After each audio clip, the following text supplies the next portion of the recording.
তুলে ঢুকলু সনাতন কালসারানা কালসারানা পাই যে দরদ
গ্রাম ছাড়া ওই রাঙা মাটির পথ আমার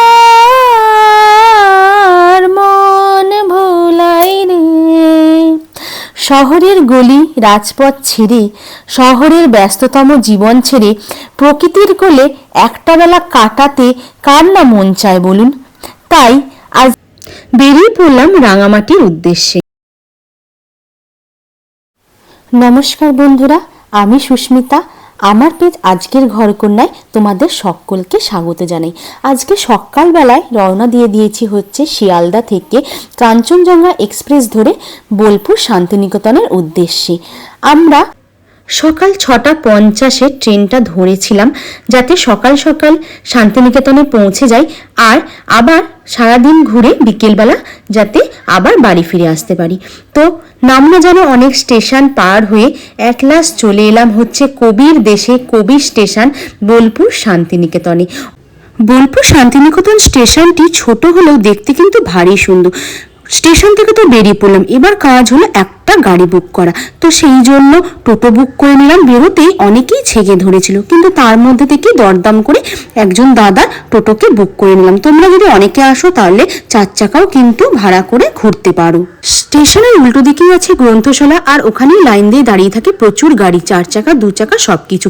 তো সেই মধ্যে আমরা গাড়িতে উঠে পড়ে, মানে টোটোতে উঠে পড়ে এবার রওনা দিয়ে দিলাম হচ্ছে বোলপুর শান্তিনিকেতনের উদ্দেশ্যে। আমরা যে গাড়ি করে ঘুরেছিলাম, মানে টোটো দাদা গাড়ি করে ঘুরেছিলাম, তার নাম্বারও আমি তোমাদেরকে দিয়ে দেব। তো তোমরা কন্ট্যাক্ট করে তার সাথে ঘুরতে পারো। খুবই ভালোভাবে গাইড করে আমাদেরকে ঘুরিয়েছে, তোমাদেরও এই যে ব্যানারটা দেখতে পাচ্ছ বিশ্বভারতী শান্তিনিকেতন, এখান থেকেই বিশ্বভারতীর ক্যাম্পাসটা শুরু হয়ে যায়। প্রায় 1200 একর জমি জায়গা জুড়ে এই শান্তিনিকেতনে কিন্তু ক্যাম্পাসগুলো রয়েছে। আজকে আমরা কোন কোন জায়গা ঘুরবো সেটা তাহলে শুনে নি চলো। নাম হচ্ছে বিশ্বজিৎ সাউ, আমি বোলপুর স্টেশনের টোটো চালক। আমি আপনাদেরকে খুব শর্ট সময়ের মধ্যে এই টোটাল শান্তিনিকেতন ইউনিভার্সিটি একদিনের মধ্যে 5 থেকে 6 ঘন্টার মধ্যে আপনাকে সব কভার করে দেখাবো। জায়গাগুলোর নাম সহজভাবে এসে ঘুরতে পারেন ওই শর্ট সময়ের মধ্যে, এবং জায়গাগুলোর নাম পারেন। হ্যাঁ, জায়গাগুলো আপনাকে বলি, টোটাল শান্তিনিকেতন ইউনিভার্সিটি, তারপরে সাইট সিনে যেটা থাকছে আপনার কঙ্কালীতলা 51 ফিটের শেষ ফিট, খুব জাগ্রত মন্দির। তারপরে হচ্ছে কোপাই নদী, তার 3 নাম্বার হচ্ছে শালবনী পলাশবনী গ্রাম, 4 নাম্বার হচ্ছে সোনাঝুরির হাট, 5 নাম্বার হচ্ছে 34 ফুটের বুদ্ধ মূর্তি, 6 নাম্বার হচ্ছে প্রকৃতি ভবন, 7 নাম্বার আছে আমার কুটির সোসাইটি, 8 নাম্বার হচ্ছে সুরুল জমিদার বাড়ি, 9 নাম্বার হচ্ছে শিল্পগ্রাম, 9টা স্টেটের মিউজিয়াম। এইগুলো দেখিয়ে আপনাদেরকে কম সময়ের মধ্যে আপনাদেরকে সঠিক সময়ের মধ্যে বাড়ি যাওয়ার। প্রথমে আপনাদেরকে ঘোরাচ্ছি শান্তিনিকেতন ইউনিভার্সিটি। টোটাল ইউনিভার্সিটি হচ্ছে 1200 একর জায়গার উপর। এখন আমরা এগিয়ে যাচ্ছি সুন্দর নিরিবিলি গাছপালা দিয়ে ঘেরা রাস্তা দিয়ে, সুন্দর আওয়াজও শুনতে পাচ্ছি পাখিদের। তো এখন পৌঁছে গেলাম হচ্ছে বিশ্বভারতী ইউনিভার্সিটিতে শিক্ষকের বাড়িতে। তো এখানে বাড়িগুলি সুন্দর ফুল দিয়ে সাজানো থাকে, মানে প্রত্যেকটা বাড়ি সুন্দর রং বেরঙের ফুল দিয়ে সাজানো থাকে, যেটা দেখতে কিন্তু বেশ অপূর্ব লাগে। রবি ঠাকুরের জায়গা এসেই প্রথমে চোখে পড়ে গেল এই আলপনাটি। এই আলপনার ভেতরে হচ্ছে এই ক্যাম্পাসটি। এটা কিসের ক্যাম্পাস আমরা দাদার মুখেই শুনে নেব, চলো। বিশ্বভারতী এমন একটা ইউনিভার্সিটি যেখানে সব দেশ বিদেশ থেকে এখানে পড়াশোনা করতে আসে, যেমন আমেরিকা, ইংল্যান্ড, জাপান, জার্মানি, চীন, ইন্দো তিব্বত, বাংলাদেশ, সব দেশ থেকে স্কলারশিপ পেয়ে পড়তে আসে। সেহেতু সব দেশের ডিপার্টমেন্ট এখানে আছে। যেমন এই যে বাংলাদেশ, এইটা হচ্ছে বাংলাদেশ ডিপার্টমেন্ট। এখানে বাংলাদেশ থেকে যারা স্কলারশিপ পেয়ে পড়তে আসে তারা এই ডিপার্টমেন্টে পড়াশোনা করে। আর এটা এত সুন্দর হওয়ার কারণ হচ্ছে আমাদের ভারতের সঙ্গে বাংলাদেশে সম্পর্ক ভালো থাকার দরুন এত ভালো ডিপার্টমেন্ট তৈরি হয়েছে। এইটা পুরো জায়গাটায় দিয়েছে সেন্ট্রাল গভর্নমেন্ট নরেন্দ্র মোদী, আর পুরো প্রজেক্টটা হচ্ছে বাংলাদেশ সরকার, শেখ হাসিনা দেখাতে চেয়েছে নিচে হচ্ছে ডিপার্টমেন্ট, যারা বাংলাদেশ থেকে পড়াশুনো করতে আসে তারা নিচে পড়াশুনো করে, এবং ওপর তলায় যেটা দেখছেন ওইটা একটা প্রদর্শনী গিয়ে করেছে শেখ হাসিনা, যার মাধ্যমে বোঝাতে চেয়েছে যে বাংলাদেশ পাকিস্তান থেকে স্বাধীন হওয়ার আগে কীরকম ছিল আর এখন কীরকম আছে, পুরো ছবির মাধ্যমে উপরে একটা প্রদর্শনী গিয়ে করা আছে, যেটা এখন ফরেন কান্ট্রিতে কোভিড লাগু আছে, যখন খুলে যাবেন তখন আপনারা ফ্রিতে দেখতে পাবেন এই প্রদর্শনী গৃহটা। আর পাশে যে টাওয়ারটা দেখতে পাচ্ছেন এইটা হচ্ছে দূরদর্শন টাওয়ার। এইটা বিশ্বব্যাপী যত রকম অনুষ্ঠান হয় এই দূরদর্শন টাওয়ারের মাধ্যমে গোটা অল ওভার ভারতে লাইভ দেখানো হয় এই বিশ্বব্যাপী যাবতীয় অনুষ্ঠানগুলি। এরপর দেখতে চলে গেলাম পৌষ পার্বণের মেলা প্রাঙ্গণটিতে। এই প্রাঙ্গণটিতেই পৌষ মেলা অনুষ্ঠিত হয়। বিগত 5 বছর করোনার জন্য বন্ধ ছিল, তো এই 2023-এ আবার পৌষ পার্বণ মেলাটি হয়েছে। আর অনুষ্ঠানের সময় দেশ বিদেশ থেকে মানুষের এখানে জমায়েত বা ভিড় দেখা যায় এই অনুষ্ঠানটি উপভোগ করার জন্য। এরপর দেখতে চলে গেলাম পদ্মা কমপ্লেক্সে। তার পাশে জিওগ্রাফি ডিপার্টমেন্টটি অবস্থিত।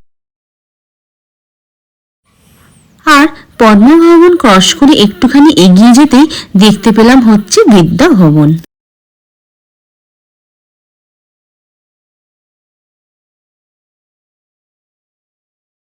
এখানে উর্দু, আরবি, ফার্সি, ইসলামিক এইসব বিষয় নিয়ে পড়ানো হয়। আর এই পাশে যে ডিপার্টমেন্টটা জাপান থেকে যারা স্কলারশিপ পেয়ে পড়তে আসে অথবা জাপানি ভাষায় যারা পড়াশোনা করে এই ডিপার্টমেন্টে পড়াশোনা করে, যার নাম হচ্ছে নিপ্পন ভবন। টোটাল 27 রকমের ভাষায় পড়ানো হয়। আমার কিন্তু শান্তিনিকেতন ঘুরতে ভীষণ ভালো লাগছে। তোমাদের কেমন লাগছে আমার সাথে শান্তিনিকেতন ঘুরতে বলো কিন্তু তোমরাও আমাকে কমেন্টস করে জানিও। এরপর আমরা চলে এলাম হচ্ছে গ্রন্থন বিভাগে। এখান থেকে বিশ্বভারতীর কার্য পরিচালনা করেন হচ্ছে উপাচার্য। বিশ্বভারতীর 1200 একর জায়গার পরিচালনা কিন্তু এই বিভাগ থেকেই করা হয়ে থাকে। আমাদের কিন্তু এই ক্যাম্পাসটা ঘুরে দেখতে প্রায় 1.5 ঘন্টা মতো সময় লেগে গেছিল। এখন যে এই বিল্ডিংটা বা প্রাঙ্গণটা দেখতে পাচ্ছ সেটা হচ্ছে বসন্ত উৎসবের প্রাঙ্গণ। এটা বন্ধই থাকে, শুধু বসন্ত সময় খোলা হয়, কেননা এখানে একটি 200 কোটি টাকার প্রজেক্ট চলছে ভেতরে, যার জন্য হাইলি সিকিউর করে রাখা হয়েছে। ভেতরে না ঢুকতে পারলেও বাইরে থেকে দেখতে কিন্তু জায়গাগুলো মন্দ লাগছে না, তাই না? এরপর আমরা যে কমপ্লেক্সটায় চলে এসেছি তার নাম দেওয়া হয়েছে বলাকা। কিন্তু বলাকা নামকরণের কারণটা জেনে নেওয়া যাক তাহলে।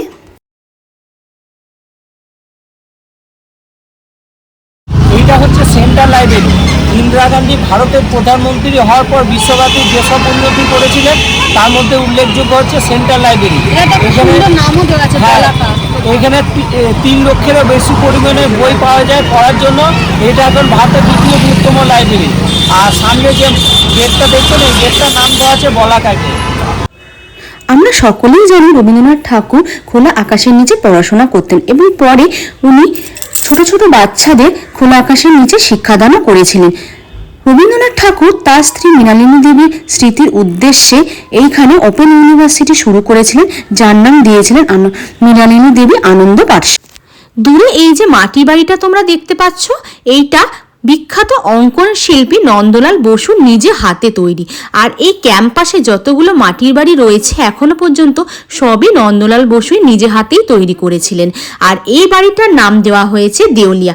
এই সামনের জায়গাটায় পড়ানো হয় ছোট ছোট বাচ্চাদেরকে খোলা আকাশের নিচে, আর পেছনের দিকে পড়ানো হয় বড়দেরকে খোলা আকাশের নিচে। বাচ্চাদের পড়ানো দেখে আমাদের সেই ছোটবেলায় যেন ফিরে যেতে ইচ্ছা করছে, তাই না? খোলা আকাশের নিচে শিক্ষা আদান প্রদান করার মজাই কিন্তু আলাদা। বেশ কিছুক্ষণ ওই জায়গাটাতেই দাঁড়িয়ে আমরা দেখছিলাম কিভাবে বাচ্চাদের শিক্ষাদান করানো হচ্ছিল।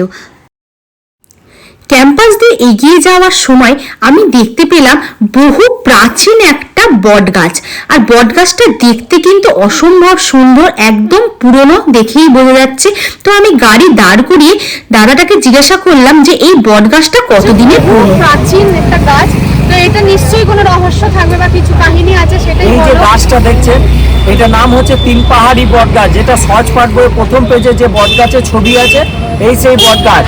এইটা রবি ঠাকুরের পিতা মহর্ষি দেবেন্দ্রনাথ ঠাকুর কোপাই নদী পাড় থেকে বট গাছের চারাটি এনে এখানে পুঁতেছিলেন, তিনটে পাথরের থাক করেছিলেন, যার নাম দেওয়া হচ্ছে তিন পাহাড়ি বট গাছ। আর রবি ঠাকুর এইখানে বসে একটা বিখ্যাত কবিতা লিখেছে, কোমর পাড়ার গরুর গাড়ি বোঝাই করা কলসিয়ারি, গাড়ি চালায় বংশীবদন, সঙ্গে যে যায় ভাগ্নে মদন। এই চারটে লাইন যখন রবি ঠাকুর কোপাই নদী থেকে আপ ডাউন করেছিলেন, তখন এখানে ভাবনা চিন্তা করে লিখেছিলেন। আর এই কবিতার দুটি লাইন সমাপ্ত করেছিলেন বাংলাদেশে পদ্মা পাড়ে, যেটা হাট বসেছে শুক্রবারে বক্সিগঞ্জের পদ্মা পাড়ে। যেহেতু আগে বাংলাদেশ ভাগ ছিল না, সেহেতু রবি ঠাকুরের জমিদারি প্রথা ছিল পদ্মা পাড়ে, সেহেতু এবারে আমরা যে জায়গাটায় এসে গেছি সেটা হচ্ছে ভীষণ ইন্টারেস্টিং একটা জায়গা, যে জায়গাটার নাম হচ্ছে পান্থশালা। এই পান্থশালার কি কাহিনী আছে সেইটা তোমাদেরকে জানাবো, সেটা আমি তো বলতে পারবো না, কিন্তু আমি দাদার কাছ থেকে বা দাদার মুখ থেকে শুনে নেব যে এই জায়গাটার কি কাহিনী বা কি গল্প রয়েছে। এই যে জায়গাটা দেখছেন, এটার নাম হচ্ছে পান্থশালা। আগে রবি ঠাকুরের আমলে দূর দূরান্ত যাবার মাধ্যম ছিল গরু গাড়ি ঘোড়া গাড়ি। এইদিকে দূর দূরান্ত লোক যখন গরু গাড়ি ঘোড়া গাড়ি নিয়ে পাড়ি দিতেন, তখন এইখানে তারা বসে বিশ্রাম নিতেন, বুঝলেন? ওইখানে তারা বসে বিশ্রাম নিতেন এবং রবি ঠাকুর তাদের জন্য ছোলা দুধ জল রেখে দিতেন, যেগুলিকে পান করে তারা বিশ্রাম নিয়ে আবার রওনা দিতেন, বলে নাম দেওয়া আছে পান্থশালা। তাল গাছ এক পায়ে দাঁড়িয়ে, সব গাছ ছাড়িয়ে উঁকি মারে আকাশে। এই যে বাড়িটা পেছনে দেখতে পাচ্ছেন, এই বাড়িটার নামকরণ করা হয়েছে তালধ্বজ। বাড়িটা একটু ভালোভাবে লক্ষ্য করলে দেখতে পাবেন বাড়িটির মধ্যে দিয়ে একটা তাল গাছ দণ্ডায়মান রয়েছে। এই বাড়িটি শিল্পী নন্দলাল বসু তৈরি করেছিলেন। রবি ঠাকুরের আমলে একজন শিক্ষক ছিলেন যার নাম ছিল তেজেন্দ্র প্রসাদ, উনি এখানেই থাকতেন। আর এই শিক্ষকের সাথে দেখা করতে এসে রবীন্দ্রনাথ ঠাকুর উপলব্ধি করেন এই বাড়িটি এবং তাল গাছটি। তখনই তার মধ্যে থেকে ভেতর থেকে প্রকাশ হয়েছিল এই কবিতাটি, যে যার নাম তাল গাছ এক পায়ে দাঁড়িয়ে। এখানে এসে মনে হচ্ছে না যে আমরা সেই ছোটবেলায় আমাদের ছোটখাটো স্মৃতিগুলোর মধ্যে ডুবে যাচ্ছি? কি ভালোই না লাগছে, তাই না? যেতে যেতে চোখে পড়ে গেল এই সুন্দর কাচের বাড়িটি, তাই গাড়িটাকে দাঁড় করিয়ে নেমে পড়লাম আর দাদাকে জিজ্ঞাসা করলাম এই বাড়িটির কথা। এই যে কাঁচ মন্দিরটা দেখছেন, এটাকে দুটো নামে ডাকা হয়, কেউ বলে কাঁচ মন্দির, কেউ বলে উপাসনা গৃহ। রবি ঠাকুরের পিতা মহর্ষি দেবেন্দ্রনাথ ঠাকুর যখন রাজা রামমোহন রায়ের কাছে যখন ব্রাহ্মণ ধর্মের দীক্ষা নিয়েছিলেন, তখন এই মন্দিরটি স্থাপন করেছিলেন। এই মন্দিরে কোনো দেবদেবীর মূর্তি নেই। এখানে দেখুন 16টি দরজা আছে, 16, সামনে 5টি, ওই পাশে 5টি, 10টি, এইদিকে 3টে, এই পাশে 3টে, 16টি দরজা মহর্ষি দেবেন্দ্রনাথ ঠাকুর জাতি ধর্ম বর্ণ নির্বিশেষে সকলের জন্য খোলা রাখতেন। যে কোনো ধর্মের লোক সাদা বস্ত্র পরে প্রত্যেক বুধবার সকাল 7:30টার সময় এখানে উপাসনা করে। জিয়ামের কাজ, টালিটা হচ্ছে ইটালি টালি, আর পোস্ত বইয়ের শুটিংটা দেখবেন এখানে দেখানো হয়েছে। শান্তিনিকেতনে এসে এবার আমরা চলে গেলাম হচ্ছে শান্তিনিকেতন ভবনে। এই যে বাড়িটা তোমরা দেখতে পাচ্ছ, এইখানে মহর্ষি দেবেন্দ্রনাথ ঠাকুর রবীন্দ্রনাথ ঠাকুরকে নিয়ে এখানেই থাকতেন ছোটবেলায় বা বাল্যকালে, যাই বলো না কেন। এখানে এই বাড়িটি ত্রিশঙ্কু আকারে তৈরি করা হয়েছে। একদিকে আছে মসজিদ, একদিকে আছে মন্দির, আর একদিকে আছে গির্জা। এখানে 3টে করার কারণ হচ্ছে মহর্ষি দেবেন্দ্রনাথ ঠাকুর জাতি ভেদ নির্বিশেষে সবাইকে সমান চোখে দেখতেন, তাই কারণ মনে যাতে কোনো আঘাত না লাগে সেই জন্যই এই আদলে বাড়িটি তৈরি করা হয়েছে। এরপর চলে এলাম হচ্ছে জগদীশ কাননে, যেটাকে পুরনো মেলার মাঠও বলা হয়। রবীন্দ্রনাথের বাল্য বয়সে এখানেই ছোট করে পৌষ পার্বণের সূচনা করা হয়েছিল, কিন্তু এখন আর এইখানে পৌষ পার্বণ অনুষ্ঠিত হয় না, হয় হচ্ছে চৈতালি মাঠে, মানে যেটা তোমাদেরকে আমি আগে দেখিয়ে এসেছি সেই প্রাঙ্গণে পৌষ পার্বণ অনুষ্ঠিত হয়। এই পুরনো মেলার মাঠটি গ্রীষ্মকালে 5টার সময় খুলে যায় আর শীতকালে 8টার পর খুলে থাকে, কিন্তু সন্ধ্যে 6:30টার পর এখানে আর কেউ প্রবেশ করতে পারে না। এখন আমরা আস্তে আস্তে এগিয়ে এলাম হচ্ছে রবীন্দ্রনাথের প্রাণের জায়গা ছাতিমতলাতে। আর এই ছাতিমতলাতে এসে আমরা দেখতে পেলাম ছাতিম গাছও। তো চলো জেনে নেওয়া যাক এই ছাতিমতলার কাহিনীটি। ছাতিমতলা, যেখানে পুরো গোটা বিশ্বভারতী ইউনিভার্সিটির সূত্রপাত হয়েছিল এখান থেকে। ওই যে ঘেরাপাড়া দেখতে পাচ্ছেন তো, ওর মধ্যে যে ছাতিম গাছটি লাগানো আছে সেটা আগের গাছটি মরে গেছে, ওইটা ইন্দিরা গান্ধীর হাতে পোতা। আর এই জায়গাটার স্টোরি হচ্ছে রবি ঠাকুরের পিতা মহর্ষি দেবেন্দ্রনাথ ঠাকুর এখানে যখন তারাপীঠে বামা খেপার সন্ধান পেয়েছিলেন, যে বামা খেপা বলে একটা খেপা আছে যাবতীয় শান্তি নিবারণ করে। আগে জমিদারদের প্রচুর টাকা পয়সা ছিল কিন্তু শান্তি ছিল না, সেহেতু ওনার কাছে গিয়ে যখন জিজ্ঞাসা করলেন যে আমি শান্তি কোথায় পাবো, তখন উনি বলেছিলেন যে রায়পুরে যে রাজা সত্যেন্দ্র প্রসাদ সিংহ, ওনার বাড়ি যাবার পথে একটি ছাতিম গাছের নিচে বসে মনে শান্তি পাবে। সেহেতু মহর্ষি দেবেন্দ্রনাথ ঠাকুর এই সেই ছাতিম গাছের নিচে বসে মনের আনন্দ প্রাণের আবেশ পেয়েছিলেন, যেটা পাশে সাদা ব্যারিকেডে লিখে রেখেছে দেখুন, এখানে আমি বসে মনের আনন্দ প্রাণের আবেশ পেলাম, যেটা কবিতার আকারে লিখে রেখেছেন বা গানের আকারে লিখে রেখেছেন। তখন রাজা, রায়পুরের রাজা সত্যেন্দ্র প্রসাদ সিংহ, ওনার বাড়ি যেয়ে যখন মহর্ষি দেবেন্দ্রনাথ ঠাকুর বললেন যে আমি একটা জঙ্গলের মধ্যে ছাতিম গাছ দেখতে পেলাম, ওই জায়গাটা নিতে চায়, তখন রাজা বললেন যান ফ্রিতে নিয়ে নেন। তখন মহর্ষি দেবেন্দ্রনাথ ঠাকুর বললেন না, ফ্রিতে না, 16 আনার বিনিময়ে নিতে চায়। এই যে টোটাল ব্যারিকেড লাগানো যেটা দেখছেন মহর্ষি দেবেন্দ্রনাথের 16 আনার বিনিময়ে, যেটা এখন যেটা মূল্য হচ্ছে 1 টাকা, সেই 16 আনার বিনিময়ে এই 20 কাঠা জায়গা হাইকোর্ট থেকে রেজিস্ট্রি করা জায়গা। বাদবাকি জায়গা মহর্ষি রবি ঠাকুরকে ডোনেট করেছিলেন ওই রাজা ফ্রিতে ইউনিভার্সিটি করার জন্য।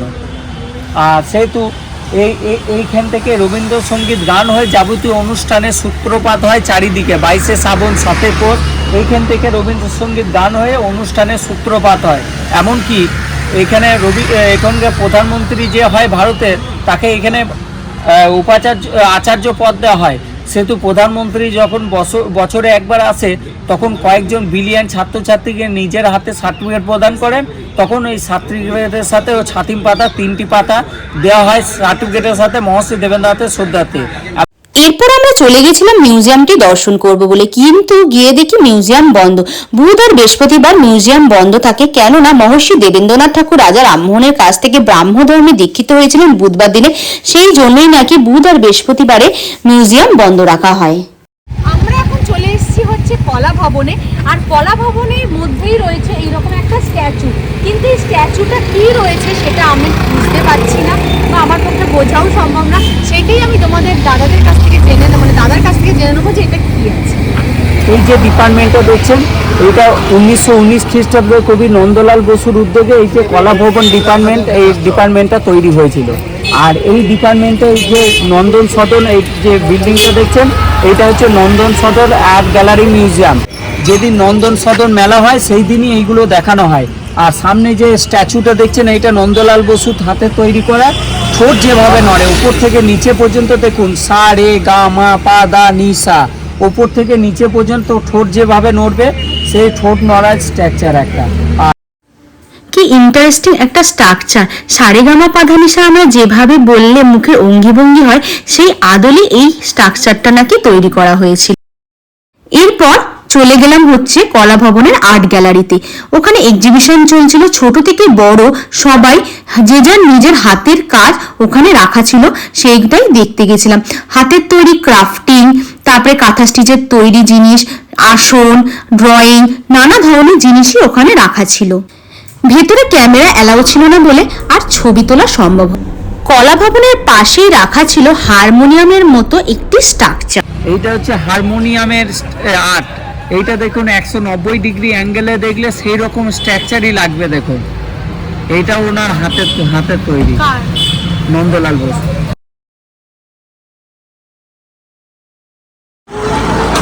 এখন চলে এলাম নাট্য কমপ্লেক্সের সামনে। এইটা হচ্ছে নাট্যঘর, বড় সড়ো নাটকগুলো সব এখানে হয়।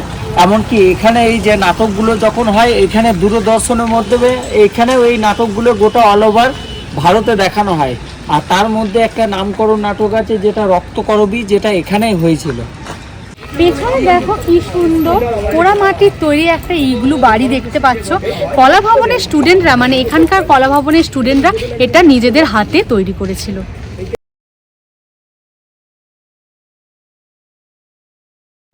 কলা ভবনে ঘুরতে ঘুরতে আরো একটা স্ট্রাকচার আমাদের চোখের সামনে এসে পড়লো। তো জানতে ইচ্ছা করছে তো যে এটা কি, চলো তাহলে জানিয়ে দিই তোমাদের। যে মূর্তিটা দেখতে পাচ্ছেন এইটাও সে সহজপাঠ বইয়ে দেখতে পাবেন, যেটা আপনারা ভাবেন যেটা অমল দইবালা, এইটা সেই মূর্তি। এইটা হচ্ছে রামকিঙ্কর বেজ, রবি ঠাকুরের আমলের স্থাপত্য ভাস্কর্যবিদ মাস্টার ছিলেন রামকিঙ্কর বেজ, তার হাতে তৈরি করা। এটা একটা স্ট্রাকচার তৈরি করে ওর উপর যে নুড়ি কাকড়গুলো পড়ে আছে, ওই নুড়ি কাকড়ের সঙ্গে সিমেন্ট মিক্স করে 2 ফুট দূর থেকে ছুঁড়ে ছুঁড়ে তৈরি করেছিল বিনা টাচ করে। আর এইটার নাম দিয়েছেন তিনি সাঁওতাল পরিবার। এই সাঁওতাল পরিবার একসময় দুর্ভিক্ষের সময় এক দেশ থেকে অন্য দেশ যাওয়ার যাত্রাকে তুলে ধরেছেন। একটা সাইডে দেখুন যাচ্ছে তার ওয়াইফ চাদর ফাদর নিয়ে যাচ্ছে, এবং সেই সাঁওতাল লোক একটা বাঁক নিয়ে যাচ্ছে, বাঁকে আছে হাড়ি কড়াই, এমনকি তার সঙ্গে আছে বাচ্চা, তার পাশে বাচ্চা, এবং তার সঙ্গে পাড়ি দিচ্ছে ঘরের কুকুরটা। ভাবা যায় কোনো রকম টাচ না করেও এত সুন্দর স্ট্যাচুটা তৈরি করা হয়েছিল। এখন আমরা চলে এসেছি হচ্ছে মালঞ্চ বাড়িতে। রবীন্দ্রনাথ ঠাকুরের ছোট কন্যা মীরা দেবী এখানে 17 বছর বয়সে ক্যান্সারে মারা গেছিলেন। তখন মানে মারা যাওয়ার পরে রবীন্দ্রনাথ ঠাকুর এখানে বসেই মালঞ্চ বইটি লিখেছিলেন। আর এখানে এখন যেহেতু মারা গেছিলেন মীরা দেবী, সেই জন্য এই বাড়িটি এখন হেরিটেজ হয়ে গেছে।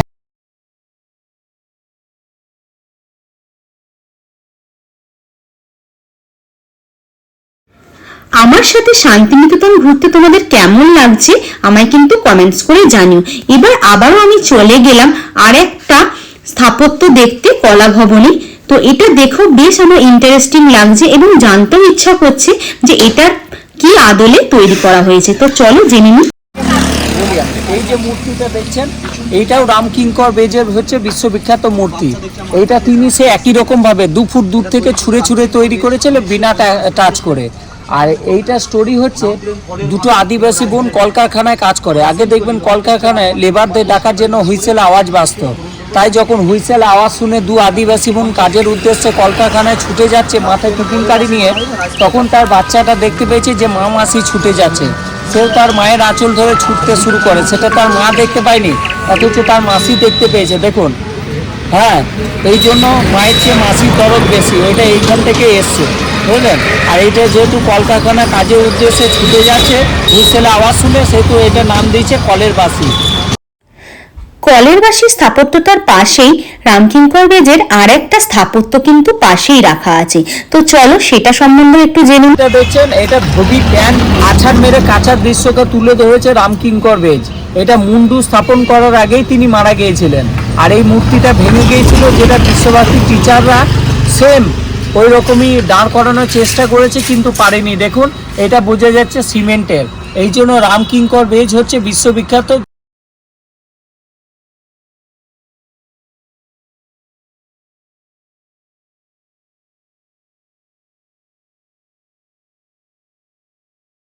স্থাপত্য তো অনেক দেখলাম, এবার চলে এলাম নন্দলাল বসুর বাড়িটি দেখতে।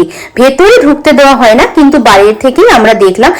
গাছগাছালি দিয়ে সাজানো বাড়িটি দেখতে বেশ ভালোই লাগছিল। আমরা সহজপাঠের গল্পে যে বইগুলোতে অঙ্কিত যে আঁকাগুলো দেখতে পাই, সেগুলো কিন্তু সবই নন্দলাল বসুরই অঙ্কিত। নন্দলাল বসু ছিলেন রবীন্দ্রনাথের আমলকার একজন শিক্ষক, আর ওনার সব আঁকাতেই একটা লোগো রাখা হতো, যেটা দেখো তোমাদেরকে দেখাচ্ছি। এই 9 লেখা লোগোটি ওনার প্রত্যেকটা আঁকাতে থাকে। নন্দলাল বসুর বাড়ির ঠিক পেছনে রয়েছে কলা ভবনের ছাত্রদের হোস্টেল, আর এই হোস্টেলের সামনে বিভিন্ন মূর্তি রাখা রয়েছে, যেগুলো এই কলা ভবনের ছাত্রদেরই হাতে তৈরি। অসম্ভব সুন্দর সুন্দর হাতের তৈরি এই মানে মূর্তিগুলো দেখতে কিন্তু বেশ ভালো লাগছিল। ক্যাম্পাসের ভেতরে রয়েছে নানান ফুলের গাছ এবং নাম না জানা ফুলের গাছ, যেগুলো হয়তো আমরা নামও জানি না। নানা রং বেরঙের ফুলের গাছ, তার সাথে শোনা যাচ্ছে সুন্দর পাখির কুঞ্জন। নিরিবিলি পরিবেশ, এত ভালো লাগছে, পুরো মনোমুগ্ধকর পরিবেশ। এখন আমরা দেখতে চলে এলাম অমর্ত্য সেনের বাড়ি। আর অমর্ত্য সেনের বাবা আশুতোষ সেন আগে এখানে থাকতেন। উনি মারা যাওয়ার পরে অমর্ত্য সেন এখানে থাকেন। এই বাড়িটির নামকরণ করা হয়েছে প্রতীচি। আর এখন দাদার কাছ থেকে জানতে পারলাম অসুস্থ হয়ে যাওয়ার পরে নাকি অমর্ত্য সেন এই বাড়িতেই রয়েছে।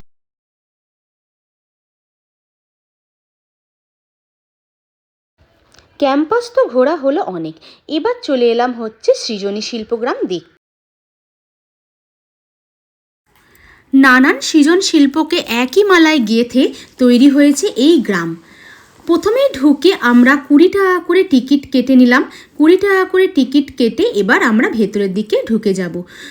মাত্র 20 টাকার বিনিময়ে তোমরা সারাটা দিন এখানে থাকতে পারো, জায়গাটাকে উপভোগ করতে পারো।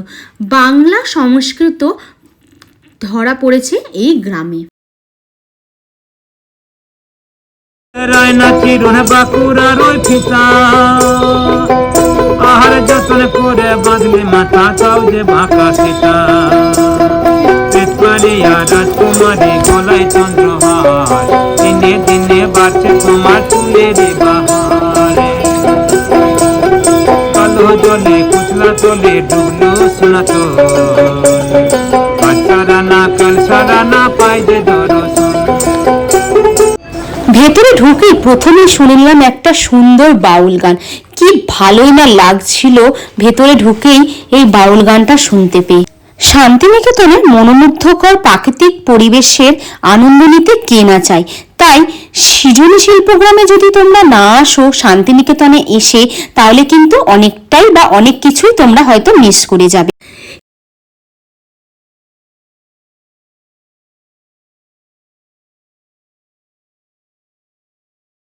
সৃজনী শিল্পগ্রাম নির্মাণ করার প্রধান উদ্দেশ্য ছিল উত্তর পূর্ব ভারতের রাজ্যগুলির শিল্প জীবনধারা, সাহিত্যকর্ম সাধারণ মানুষের সামনে তুলে ধরা।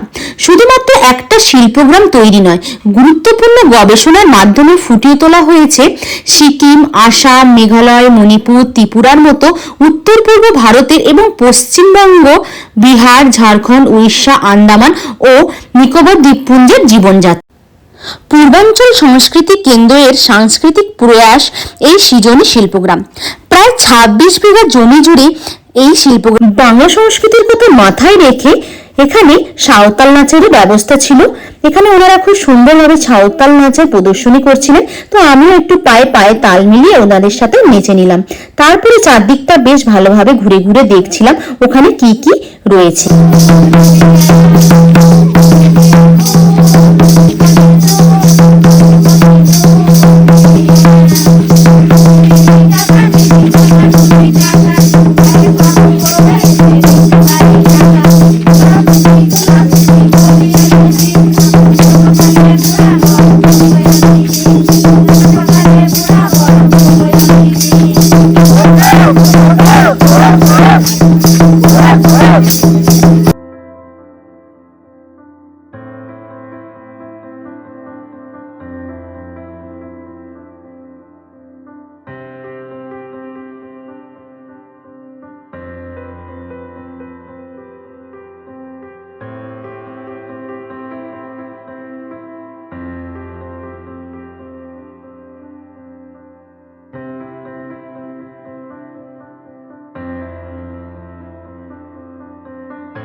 এই গ্রামের মধ্যেও বিভিন্ন ধরনের জিনিসপত্র তোমরা কিনে নিতে পারবে, কেননা ওখানে অনেক মেলার মতো করে দোকানপাটও রয়েছে। হাতের তৈরি জিনিস আছে, বিভিন্ন ধরনের শাড়ি আছে, গয়না আছে। খুবই সুন্দর লাগবে তোমাদের ঘুরতে, আর তার সাথে সাথে ঘোরার সাথে সাথে জিনিসপত্র কিনতেও কিন্তু বেশ ভালো লাগবে।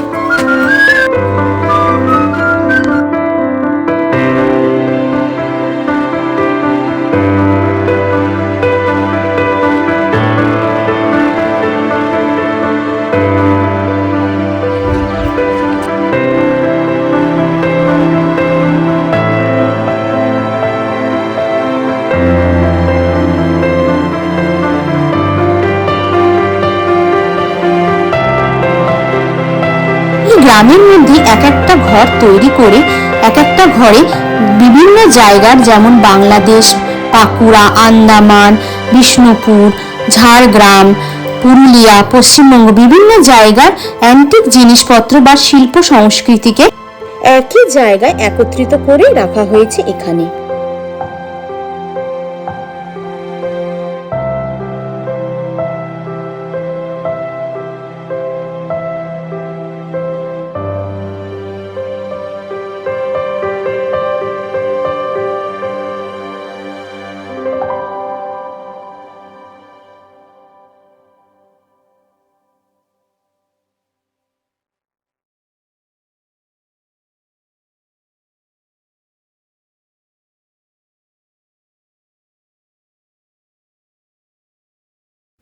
সৃজনী শিল্পগ্রাম ঘুরে এবার শান্তিনিকেতন থেকে মাত্র 3 কিলোমিটার দূরে অবস্থিত এই সুনীল জমিদার বাড়ি অপূর্ব সুন্দর।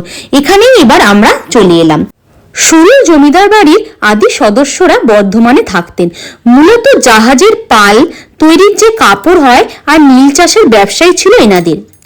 জমিদার ভরতচন্দ্রের আমলে এখানে জাঁকজমক করে দুর্গাপুজো শুরু হয়। 300 বছর আগে প্রায় 18,000 টাকা খরচা করে এই পুজো উদ্বোধন করা হয়। শোনা যায় রথের দিন থেকেই নাকি এখানে প্রতিমা স্থাপন শুরু হয়ে যায়। সপ্তমী, অষ্টমী, নবমী 3 দিনই চলে বলির কাজ। এখানে দেবদাস, পদমী পিসির বর্মী বাক্স, হীরক জয়ন্তী, গয়নার বাক্স, চতুরঙ্গ, বলিদান ইত্যাদি সিনেমার শুটিংও হয়েছে। জমিদার বাড়ির প্রতি আমার একটা আলাদাই ভালোবাসা আছে। এই পিলারগুলোকে নিয়ে আমি বেশ ভালোই মজা করে খেলাও করেছিলাম কিছুক্ষণ। সুনীল জমিদার বাড়ির পেছনেই দক্ষিণেশ্বরের মন্দিরের আদলে তৈরি আছে লক্ষ্মী জনার্দন পঞ্চরত্ন মন্দির। এই মন্দিরের 5টা চূড়া রয়েছে বলে এই মন্দিরের নাম পঞ্চরত্ন মন্দির। এই মন্দিরের নকশাতে মানে টেরাকোটার নকশাতে ফুটিয়ে তোলা হয়েছে রাবণের আদালত, রাম রাবণের যুদ্ধ, সীতাকে চেরিস দিয়ে বেষ্টিত একটি গাছে হনুমান, রামের রাজ্যাভিষেক, সীতার অগ্নি পরীক্ষার মতো নিদর্শন। এটা হলো জোড়াসীন মন্দির। ওই পঞ্চজনার্দন মন্দিরের পাশে এটি অবস্থিত। গ্রাম ছাড়া ওই রাঙা মাটির পথ, আহা, রাস্তাটা দেখলে মনটাই জাস্ট ভরে যাচ্ছে। এই লাল মাটির রাস্তা ধরে এবার আমরা চলে এলাম হচ্ছে অমরকুঠি সোসাইটি। এখানে এসে দাদা আমাদের বলেন এই অমরকুঠির পাশেই রয়েছে এই সুসেন মুখোপাধ্যায়ের মূর্তিটি। তিনি এই অমরকুঠি স্থাপন করেন। তার নেতৃত্বে বিপ্লবীরা এখানে ব্রিটিশ শাসকদের বিরুদ্ধে লড়াইয়ের জন্য এই অমরকুঠিতে ভিতরেই দল গঠন করতেন। পরে নেতাজি সুভাষচন্দ্র বোস এর সন্ধান পেয়েছিলেন এবং সন্ধান পেয়ে বোলপুর স্টেশনে আসেন এবং এখানে ওনাদের প্রশিক্ষণ প্রদান করেন। পরে এনারাই ইংরেজদের হাতে গুলিবিদ্ধ হয়েছিল এবং এই সব ঐতিহাসিক নিদর্শন এই অমরকুঠিতে সংগৃহীত করে রাখা হয়েছে। এর পাশেই রয়েছে বিশাল লেদার কমপ্লেক্স, যা অমর্ত্য সেনের দ্বারা উদ্বোধন করা হয়েছে। এখন আমরা অমরকুঠির ভেতরে ঢুকে গেছিলাম, যেখানে বিভিন্ন ধরনের হাতের তৈরি জিনিস কিনতে পাওয়া যাচ্ছিল। তো এই ভেতরে যেহেতু ছবি তোলা নিষেধ, তাই তোমাদের তুলে আর দেখাতে পারলাম না। এখানে বিভিন্ন ধরনের জিনিস পাওয়া যাচ্ছিল। প্রথমে ঢুকে আমরা ছবি তুলছিলাম, কিন্তু তারপর আমাদেরকে বারণ করে দেওয়া হলো। অমরকোটি ঘুরে এরপর রাস্তা ধরে আমরা চলে গেলাম হচ্ছে 34 ফুটের বুদ্ধ মূর্তি দেখতে। হংকংয়ে 34 মিটার অর্থাৎ 112 ফুটের একটা বুদ্ধ মূর্তি রয়েছে, যাকে বিগ বুদ্ধা বলা হয়। রবি সাহিত্যে বুদ্ধদেবের নিদর্শন পাওয়া গেছে বলে এখানে 34 ফুট বুদ্ধ মূর্তিটি স্থাপন করা হয়েছে।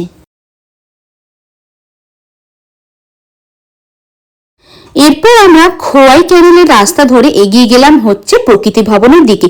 এই খোয়াই ক্যানেলটি প্রাকৃতিক একটি ক্যানেল, আর এটি রবীন্দ্রনাথ তৈরি করেছিলেন সাধারণ মানুষদের চাষবাসের সুবিধার। বর্তমানে বোটিং এর চিন্তা ভাবনার জন্য এখানে চারদিকে বেড়াজাল দিয়ে ঘিরে দেওয়া হচ্ছে।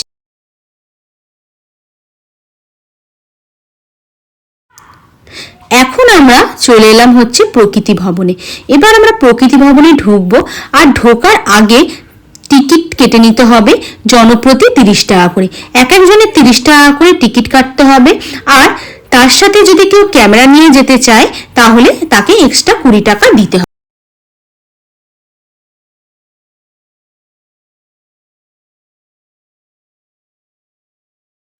এই প্রকৃতি ভবনে মানুষের সাথে প্রকৃতির নিদর্শনের মেলবন্ধনকে ফুটিয়ে তোলা হয়েছে। এখানে যে তোমরা এই স্ট্রাকচারগুলো দেখতে পাচ্ছ, এগুলো কোনো ছেনি হাতুড়ির সাহায্য ছাড়াই কিন্তু এই স্ট্রাকচারগুলো তৈরি করা হয়েছে। এক টুকরো গাছের কাঠ কেটে বা পাথর বা ব্রোঞ্জ দিয়ে তৈরি করা হয়েছে এবং জীবজন্তু রূপ দেওয়া হয়েছে। এরপর আমরা পাথরের গ্যালারির দিকে এগিয়ে গেলাম। পাথরের টিয়া পাখি, পায়রা, কালপুরুষ, ভাল্লুক, ময়ূরের পেখম, হরগৌরী, বাল্মীকির জন্ম, এইগুলি পাথরের রূপ দিয়ে তৈরি করে রাখা ছিল।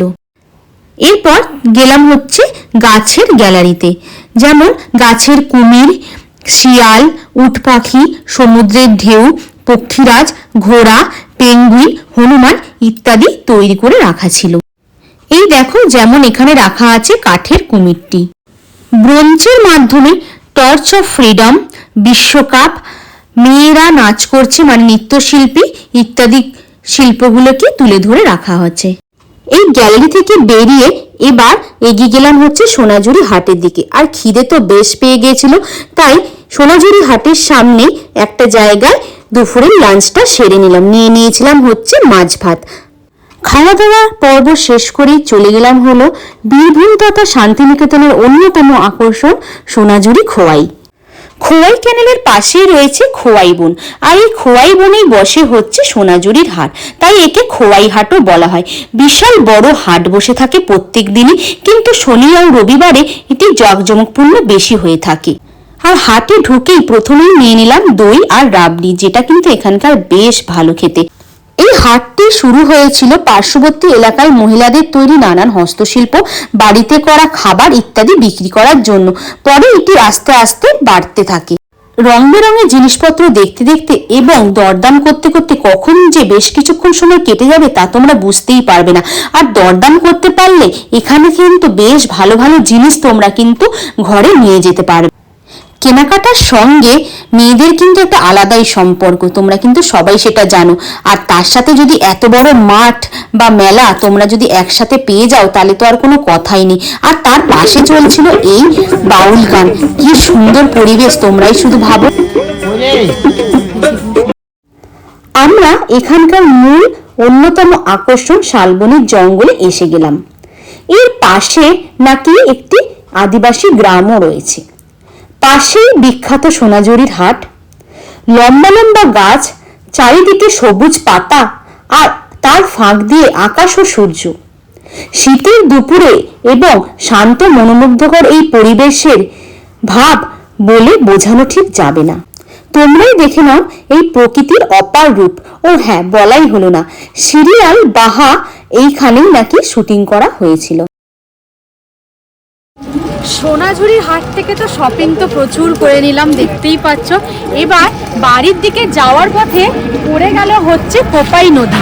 চলো কোপাই নদীটা একটু ভালো করে দেখে নাও তোমরাও।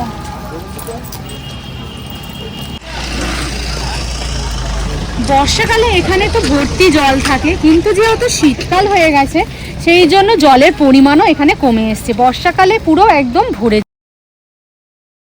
এরপর কোপাই নদীর তীরে কঙ্কালীতলার জাগ্রত শ্মশানকালী মন্দিরে চলে এলাম। পৌরাণিক মতে দক্ষ রাজার যজ্ঞে তারই কন্যা সতী অপমানিত হয়েছিলেন। স্বামী শিবের নিন্দা সহ্য করতে না পেরে যজ্ঞস্থলে দেহত্যাগ করেন। তখন কৈলাসে ধ্যানমগ্ন মহাদেব দেবী সতীর মারা যাওয়ার খবর পেয়ে দক্ষ রাজাকে হত্যা করেন এবং সতীর দেহ কাঁধে তুলে তাণ্ডব নৃত্য শুরু করে। তার ফলেই পৃথিবীতে সৃষ্টি হয়েছিল প্রলয়। তাই ব্রহ্মার নির্দেশে বিষ্ণু সুদর্শন চক্র দিয়ে দেবীর দেহ 51টি খণ্ডে বিভক্ত করেছিল এবং এই মন্দিরের পাশেই রয়েছে একটা কুণ্ড বা পুকুর।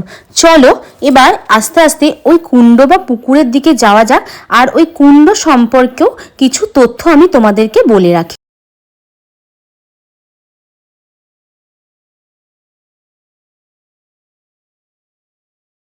এই হলো সেই কুণ্ড।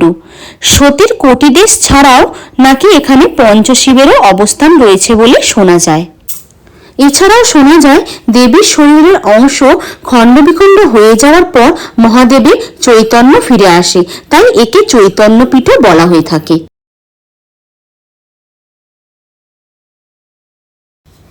মন্দির ঘুরতে ঘুরতে হয়ে গেল বেশ বেলা, আর সূর্যিমামাও এই দিকে নামতে শুরু করেছে। সূর্যিমামাকে দেখতে দেখতে এবার আমরা এগিয়ে যাচ্ছি হচ্ছে স্টেশনের দিকে যাব বলে। এই হলো সহজপাঠ বইয়ের সেই 3 পাহাড়ির গাছ। লাইটে কত সুন্দর লাগছে, আর আই লাভ বোলপুরটাও কিন্তু দেখতে লাইটে বেশ ভালো লাগছে। এবার আস্তে আস্তে আমরা এগিয়ে যাচ্ছি হচ্ছে স্টেশনের দিকে। স্টেশনে ঢুকতে ঢুকতে আমাদের হয়ে গেছিল 6টা মতো। আমাদের ট্রেন ছিল হচ্ছে 6টা 20-তে গণদেবতা এক্সপ্রেস। এবার দাদাকে বাই করে দাদার সাথে কথা বলে এবার আমরা চলে গেলাম হচ্ছে ট্রেন ধরবো বলে। তো চলো বন্ধুরা, আজকে আর ভিডিওটা আর বড় করব না, আজকের মতো আসি। সবাই ভালো থেকো, আর আমার একদিনের এই বোলপুর শান্তিনিকেতনের ব্লগটা যদি তোমাদের ভালো লেগে থাকে তাহলে লাইক কমেন্ট শেয়ার করতে কিন্তু ভুলো না। সবাই ভালো থেকো, সুস্থ থেকো।